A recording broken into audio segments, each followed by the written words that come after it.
So, ito na nga mga ka-Triple R TV. So, Merry Christmas sa inyo kasi mamaya Noche Buena na at advance Happy New Year. Sobrang busy tayo ngayon, nagluto pa ako, no, magluluto. Syempre mamaya is magsasalo-salo tayo buong family. Ay namang importante dito sa ibig sabihin ng Pasko, no. So sa mga nangyayari ngayon sa ating matatapos na yung 2023, so papasok na yung 2024. So may mga magandang nangyari, no. Isa sa mga good example diyan yung no war na ng mga big network. Kasi napansin ko lang, 'di ba? Mula nung napunta yung parang nag-collab na yung GMA and ABS-CBN. Diba? Napansin ko yun eh. Nag-guest na doon si Michael V. Nag-birthday si Ogie. Nakaraan lang, mga ilang months, diba? Parang napaganda pa yung nawala yung ABS-CBN. Ito, opinion ko lang. Parang napaganda pa yung nawala yung ABS-CBN. Kasi sa dami na naging violation, diba? Yung mga about sa franchise nila.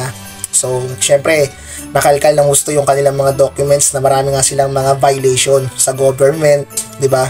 So, napaganda pa nga. So, dahil nga dyan, parang nag-collab na yung GMA, di ba? Wala na silang mga against war. And, na ano nyo ba yung Encantadia, nakaraan? Yung 4 na original na Encantadia na GMA 7 original yun ha, pero nag-guest sila sa Showtime at doon sila nakumpleto.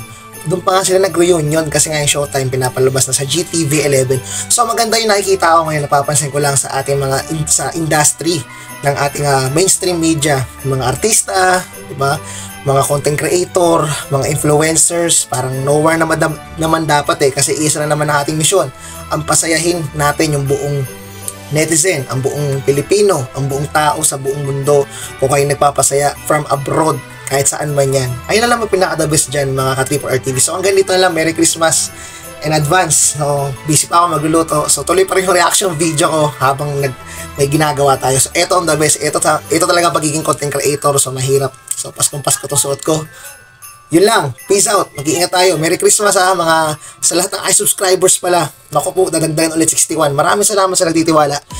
Thank you and peace out. God bless.